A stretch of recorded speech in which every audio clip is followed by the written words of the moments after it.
The 2027 Ford F-150 details are out, and it includes some changes to the engine, changes to some trim packages, where Ford's trying to reduce the cost by taking away more options. Hey, it's Tim, Pickup Truck Plus SUV Talk. Got the details for you here on the website, pickuptrucktalk.com. Thanks to the people over at F-150 Gen 14 for having the ordering guide being posted. We have all the details for you. And so we just go to our new buyer's guide. This is a great section for those looking for a new or used truck. We have everything you need to know for you before buying your next truck or SUV. Towing test comparisons, safety, ownership, reviews. These are the most popular reviews.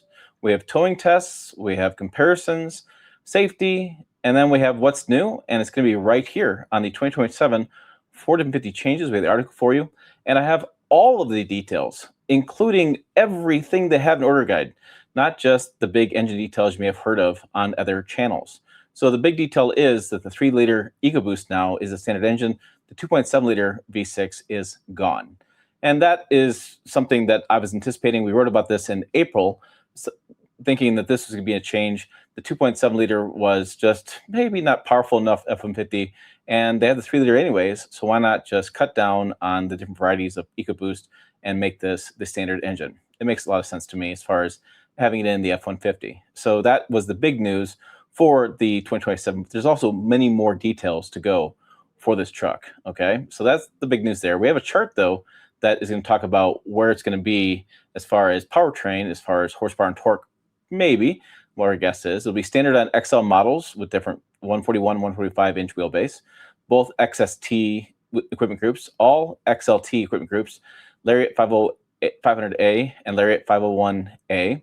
The 5-liter V8 remains standard on short wheelbase regular cab XL, the more like a work truck.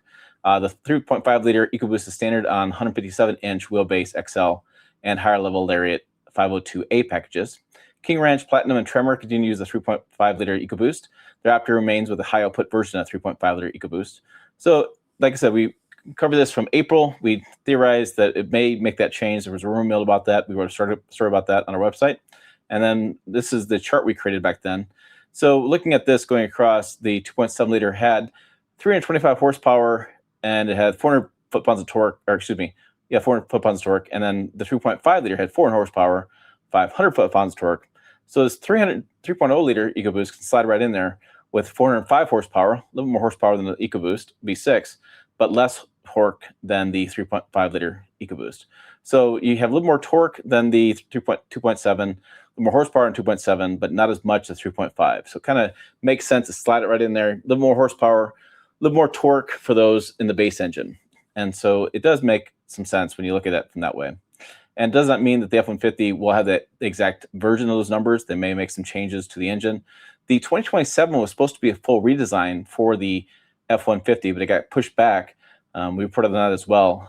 It was supposed to be coming out this year, but a variety of reasons, economic changes, tariffs, aluminum costs through that supplier fire delayed it to coming back out. And this happened before. I theorized as far as that goes, that the engine had to make the change this year before the full redesign. We saw this before in the 2020 Nissan Frontier. Remember back then, the 3.8-liter V6 came out, replacing the 4.0-liter V6 before the following year when the redesign came out. And that was kind of a COVID truck situation where that the engine was going to come out because suppliers had signed supplier agreements. That was stuff all couldn't be held back any further, but the redesign wasn't quite ready yet because couldn't get all the supplier on board with that. So that's what's happening with this truck as well. So I don't think there's anything crazy about this decision, just a matter of timing. So the 3.0-liter EcoBoost was ready to go, but the full redesign wasn't quite ready to go. They couldn't hold back the supplier agreements any longer.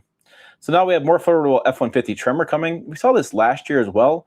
Ford is trying to keep that price point the same, and so they're taking away more standard features, creating a new package. So there's a new 400A equipment group. I should read that more closely. 400A equipment group. So this is going to replace, begins with the 401A, so the 2026. So now we have 400A, and then we have 401A, and the 2027 lineup adds that 400A below it. So this gets the hardware that makes the Tremor, right? You have the 373 electronic locking rear axle, 975-inch rear gear shift, the off-road front and rear shocks, the unique Tremor control arms and front knuckles, the increased ride height, the improved approach and departure angles, skid plates, the front and rear tow hooks, 33-inch all-terrain tires, rock crawl drive mode, trail control, trail one-pedal drive, and trail turn assist. So they keep the hardware in the 400A package as this base tremor as far as that trim. But then we add some comfort and technology features found in the 401A and higher equipment groups. So the 400A receives cloth seats. So again, we're going to keep that price point down, and we keep the starting price year over year the same as what we're going to anticipate when pricing comes out. We don't know pricing yet. We have a column-mounted shifter and equipment derived from less expensive STX. It does not include power seats, heated front seats, dual zone climate control, power sliding rear window, B&O sound system, or Ford Copilot 360 Active 2.0 equipment group. So that's included with the higher trim levels. So you can see where they're just taking away features, creating a new package, creating a new lower price point, and I'm betting that price point is going to be mirrored to the same starting price was last year, trying to keep those prices the same and trying to say, oh, we didn't raise prices, but you're getting less truck if you wanted maybe more of their Active X kind of leather-like interiors. The 5.0 liter V8 is unavailable in 400A. It becomes optional 401A trim as well. So again, we're keeping that price point. Now we have lower content Raptor 800A as well. So it's the same idea in the Tremor. So we're creating a trim level basically below, not trim level, but package below the 801A. It's now the 800A. If you ever bought a Ford truck, this is how the terminology works. I did this years ago, and I build and price Ford trucks all the time. They do these 801s and 801 packages and things. That's how you buy the trims of the trucks. And so it's just it's not really a watered down appearance package. You just have less stuff like the Tremor 400A. So you have the same off-road capability, that kind of stuff, but then you don't get all the other features, like the premium features, like you get in the regular Raptor. So they got rid of the Ford F-150 XLT 303A package. That got eliminated. So they got rid of the top package for the XLT. Again, I guess they're trying to keep that price point lower, or just not. People didn't opt for that, so they got rid of that package. But you can get those features in a couple different ways. So the equipment was previously associated with 303A, because available separately on 302A if you just get the options. For example, it's now this optional feature. The mobile office package, XLT Chrome appearance package remain available separately. And then you can get those different features. The XTX FX4 package, which is the STX is their trim level for like a base off-road truck. FX4 adds even more off-road goodies because that's their off-road package. This is where it gets confusing. Trim level package, right? It becomes a package instead of a separate trim, and you can get those features as far as not available in that stuff. So the XST 200A can be ordered with the F-150 Lobo package. The Lobo is their street truck. This is Ford offers so many different options. So you have different options for that. Another interesting restriction is that tow haul package is unavailable with a new 3-liter EcoBoost with the STX as well.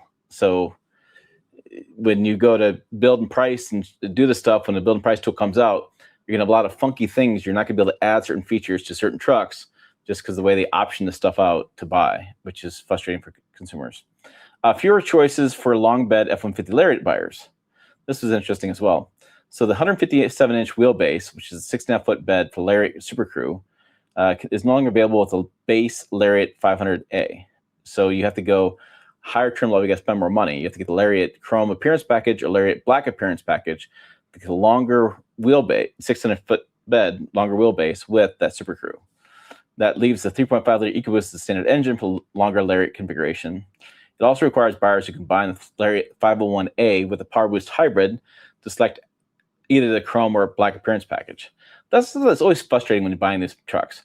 You have to get you can get the engine you want, or you can get the PowerBoost you want, but then you have to add appearance package to get it all together. You have to get an appearance package.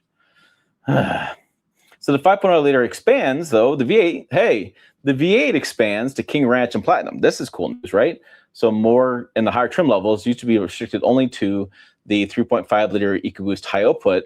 You can now get a 5-liter V8. That's, I think, good news. You can have more options in our trim levels. So cool. It creates an unusually broad premium truck powertrain lineup, I wrote, because you normally don't get that many options. Usually in the higher trim levels, you actually have less option choices. So 3.5 liter EcoBoost, 3.5 liter Power Boost, and then the 5 liter V8. So that's pretty cool. Then the Ford is also interesting. They're offering discounts immediately on preferred F-150 configurations. This is kind of wild. I hadn't seen that before. Too many years I've been doing this. Ever I've seen right off the bat, right in the top of the buyer's guide, was discounts. And so there's automatic discounts for an STX with a 3.0 liter EcoBoost, $1,000 off, $2,000 off for STX 200B, $3,000 off for STX 200A. And those are just, again, STX is your trim. Then you have your packages, and then $1,000 off for XLT with a 3.5 liter EcoBoost, $2,000 off for XLT 302A, $2,000 off for Lariat 502A, then $500 off for selected bed liner, tonneau cover, floor mat, and wheel well liner combinations. Which I always think is interesting that wheel well liners are not always guaranteed as a feature of the truck. Some trucks you got to buy those separately. I always think that should be just part of the truck, but okay. So it is interesting to have discounts immediately. That means they're not making the base price that.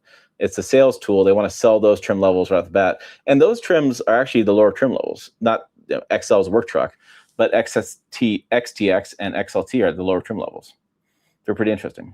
All right, new colors and appearance packages. So this one is my favorite, antimatter blue metallic, and it's gone. Insert sad emoji. So you have birch sand, Neptune blue, and wild green. Hey, green. I'm cool. I like green. I like that's cool. I just said I'm cool. That's cool. I like green coming back. Wild green is cool. Antimatter blue metallics gone. Argon blue and avalanche been deleted. And then you add a Lariat chrome appearance package, a dealer installed 22-inch ebony painted 6-spoke wheel. Jesus. The STX appearance package has been discontinued, although the regular XTX already includes several black exterior elements and 18-inch gloss black wheels. Jeez. So there's, like I said, there's a ton of changes back and forth. So you go to build and price, you'll find a bunch of differences. But yeah, this is all the details on the 2027 Ford F-150. And by the way, a couple details for you here as well. We have a giveaway going on with a free Screen Pro Tech screen protector. Just join our newsletter right there. And like I said, that this new buyer's guide is full of lots of details for you. And also our new reliability center, if you want to see what is the most reliable truck, known problems, engineering insights. We do these known problems, what happens during the model years, and reliability. Lots of good information over here as well. So the website's really got a lot of cool stuff, and new stuff's coming out this next month. When I have a free weekend, I'll be doing more and more cool stuff on the website and more organization on the YouTube channel as well. I have some thoughts. So like I said, lots of good stuff going on the website. Check it out at pickuptrucktalk.com. I'm going to do some organization on the YouTube channel as well, get things sorted out the way I want to. So check out the YouTube home channel, or homepage, they call it, in a little bit. And check out other videos up over here. As always, thanks for watching. I will see you down the road.